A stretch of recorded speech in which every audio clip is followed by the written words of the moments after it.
Hi everyone, this is Professor Benjamin and I will be your instructor for this online condensed summer course. So remember, we're covering 15 weeks worth of work in a very condensed format. So these courses are very, let's say intense. So if you don't have the time or the commitment level, this may not be the best time to take this course, okay? And I just want to give that flag because there is a significant amount of work due because of that fact that we're trying to squeeze 15 weeks worth of work into 7 weeks. Okay, so the whole purpose of this video is to give you an idea and an overview of the course. This is environmental conservation. It is a non-lab science class. Because it is a non-lab science class, you are required to use kind of scientific knowledge in this class. It just doesn't have that lab portion with it. So whenever we make our initial posts and our response posts and we take our quizzes or we take our midterm or final exam, you're always using factual basis. So we're never using our opinions. We're always using factual basis for our answers. And that ties back to the fact of that scientific method. So here we go. So the course is set up like this. Here's the home page of the course. You have your syllabus right here, and this video will be located right here on the home page. Right here is kind of just an overview of the course. So number one, you definitely need the text for this course. So we're going to be using the environment and you. I am going to be using the 3rd edition, but there's also, you could potentially use the 2nd edition or the 1st edition, but you will need to make sure you understand the differences with the chapter lineups or maybe different terminology. All of the images and the ISBN numbers for the text can be found in the syllabus. I'll show you where that's located in a second. You're also required to watch 2 films for this course, so we'll be watching Fed Up. We will also be watching Gasland 1 and 2. These films are available through Amazon Prime. Sometimes they're on Netflix. They go on and off of Netflix. The other thing is you can always use other sources to find them. Of course, if they're illegal sources, I can't give you that information. But if you do a simple YouTube search, a lot of times you can find these films there as well. Again, this is a non-lab science course. It meets a social science elective as well. And you can see here, at the end of this course, you'll be able to do all of these things. So remember, everything that I give you, there's a specific reason for it. And usually it's to meet a learning outcome. So I don't give busy work in this class. Everything that we do serves a purpose. Okay. So each week, how is the course lined up? So each week you're given a module. Actually, you're given 2 modules to cover each week. So here's the modules tool, and this is, of course, your most helpful tool. This course information module is always open for you and available because it gives you the basis of information for my expectations for the course. So under here, you'll find instructions for the course. You'll find a video on how to use the grades tab. Often I have students say, can I pass this class? Or what do I need on my final to receive such and such a grade? And I'll tell you, and I'll forward you to this video. And it shows you how to do potential what if grades. So you put in fake grades in the grades portal to find out what you potentially could earn in this class. So that's the grades tab. Directions for initial posts and response posts. These are essential documents. I mean, I would print them out and have them somewhere, or if you're not into printing out, because I know this is an environmental conservation course, make sure you have them readily available to you. They give you all my expectations for initial posts and response posts. In this class, they take up a bulk of the class. So there are expectations. There's a word limit. There are sources that are required. There are paragraphs, proper grammar, proper spelling. So all of that is information is in there. Same for response posts. I know in some of your other online courses, just posting anything counts. Unfortunately, in this class, it doesn't, because remember, we're trying to meet that non-lab science requirement. So you need to agree, you need to disagree, and why.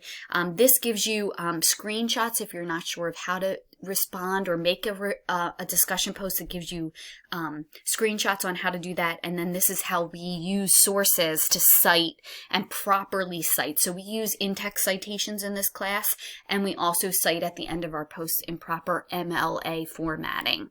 Okay, so that is the course information session, but then each week you'll see, so week 1 will cover session 1 and 2, week 2 will cover sessions 3 and 4. Week 3 will cover session 5 and 6. And then week 7 will cover, week 4 will cover session 7 and 8. And then you'll have your final exam, your midterm exam. Then we'll cover session 9 and 10 together. Then we'll cover session 11 and 12. One thing I want you to note is that the final exam, all of your other quizzes are due on Sundays by 11:59, but your final exam is due by a Friday because we end the semester on a Friday. So that definitely take note to that, okay? So you'll have everything that you need to do. So if you just follow through the modules each week, session 1 and session 2 for week 1, you won't miss any deadlines. Okay. Over here is the syllabus, and this is definitely, you have to read through the entire syllabus. And on the last pages of the syllabus are our course outline, meaning with all the dates that things are due. I highly suggest that you take that right away after you've read through the syllabus in detail, that you go to that last page and you put all of those dates in either the electronic device that you use or the paper planner that you use so that you do not miss deadlines. Absolutely essential in order for your success in this course. Then you have a grades tab here, and we'll use that grades tab.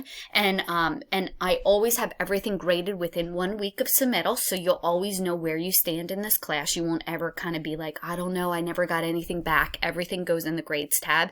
And then here's the announcements tab. At the end of each week, I send out a roundup that has either it's a video roundup like this, or it's a typed out roundup that will give you clues and give you information for the midterm and final exam. So it's in your best interest to read those roundups each week that they come out. Okay. So briefly, how are you graded in this class? Well, number 1, we have initial posts and response posts.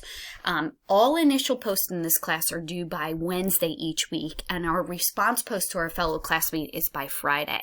I want you to take super note to that. The due date for the initial post looks like it's Friday. I cannot put 2 due dates in the system. So it's absolutely essential that by Wednesday, 11:59, you submit your initial posts. That due date is not listed in the system. It's on your merit. You do not receive credit for anything if you submit it late in this class. So I want you to also take heed to that. This is a no excuse class. I do not accept late work. I do not accept work that's not in the portals, in the specific portals that are assigned to you. So if you email me at 12:01 on Thursday morning, oh, I missed the initial post deadline. Here's my initial post. I'm going to give you no credit for your initial posts. Okay. Initial posts are always due by Wednesday. Response posts are always due by by Friday in this class. So initial posts due by Wednesday, response posts due by Friday. And then each week with each session, if there's a chapter textbook chapter related to the session, you are given a quiz. You're given 45 minutes, one chance to take the quiz, and it directly relates to the chapter textbook reading. So that's why the textbook is essential. Okay. If you look under each module, I also give a PowerPoint that can help you along with the chapter reading. If you open the PowerPoint in actual PowerPoint, it gives you notes at the end of each slide. Now, there are a lot of students who think they can get by with just the PowerPoint and not get the textbook. I have found in the past that, of course, there's a small subset of students that are able to succeed, but for the most part, most students need access to some sort of textbook to read. It also helps with our reading fluency and our reading stamina that we're reading on a regular everyday basis. So the textbook chapter reading, I require the textbook. So if you don't want to choose the textbook, that's fine, but I require it.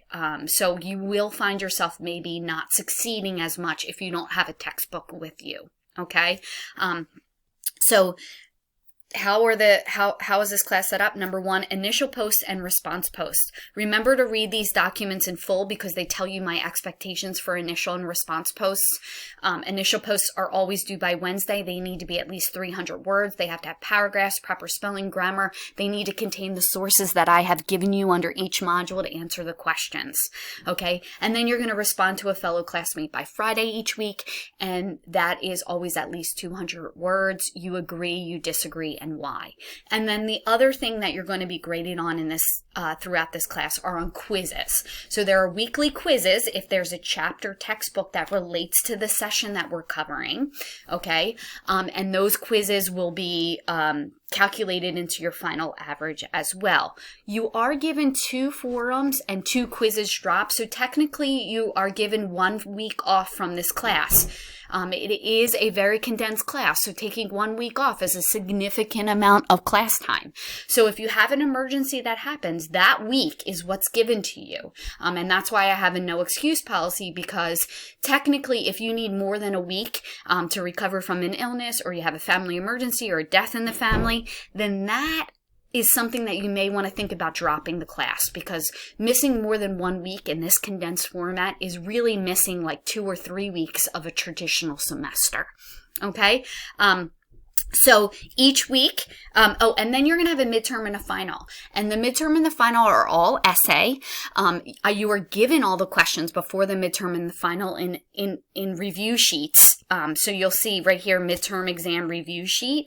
And so you are given the midterm exam review beforehand with all the questions on it. So you're given plenty of time to type out all of your answers. So really the module or the portal for the midterm and final should just be you copying and pasting your answers within that portal. Okay, so the class is set up with initial post, response post. Initial posts are always due by Wednesday, response posts by Friday. You have quizzes due by Sunday each week if there's a chapter related to that, and then you have a midterm and a final. Remember, we're covering 2 sessions per week because we are in a condensed format. So remember, it's double the amount of work because we're making up double the amount of the material. So we're covering 2 sessions each week, so you have double the amount of work. So make sure you plan ahead. This is a condensed class, so it is a significant amount of work, but I have students who succeed every year taking this class, okay? I look forward to starting this journey with you. I love teaching environmental conservation, and hopefully you will get to see that throughout this condensed semester. If you ever have any questions for me about your grade or anything, you can always email me through the Canvas system. I do not respond to emails that are not in the Canvas system, so make sure you email me through Canvas, because I teach significant amount of sessions even in the summer, and this way the email comes through with the header on it, and I'm able to respond to you. The other thing is because the campus potentially will be closed over the summer months, I'm always available to maybe set up a Zoom session with you where we could have a video conference and discuss any issues that you may have or any comments you may have on the course. Again, I look forward to starting the course with you, and always feel free to reach out before the deadlines if you have any questions. Remember, read the syllabus before you start this course.